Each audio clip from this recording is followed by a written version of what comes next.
यो चाहिँ मैले ढुङ्गा आफूले नै तासेर यो बनाएको ग्राइन्डरले है। अनि यो चाहिँ ट्याङ्की हो, त्यो के भन्छ अरे फिल्टरको ट्याङ्की हो, काटेर मैले यसरी बनाएको है। उसलाई चट्टा मासु बनाउने, यहाँबाट के अरे दाउरा हाल्ने। यो चाहिँ यत्रो ठुलो ट्याङ्की हुन्छ कि अग्लो नै फिल्टर ट्याङ्की हो। यो फिल्टर ट्याङ्कीले आधा पारेर अनि त्यसरी बनाएको है त मैले है। यो ढुङ्गा चाहिँ मैले आफैले नै काटेर सब सेप दिएर बनाएको यो भएछ। अनि स्मोक पनि पर्दैन है, स्मोकले त एकदमै असर गर्छ यो मासु, स्मोक परेको मासु खायो भने चाहिँ। अनि यो ढुङ्गा तातेर पाक्ने हो होइन, त्यो एकदमै हेल्दी हुन्छ। अनि यसको बोसो मजाले पक्लेर तल झर्छ, यसरी तल झर्छ यसरी।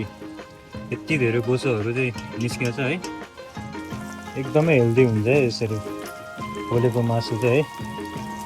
ल मासु खानु पऱ्यो भने चाहिँ आउनु पऱ्यो है मेरोमा, यसरी बनाएर टक्क लाएर खानलाई।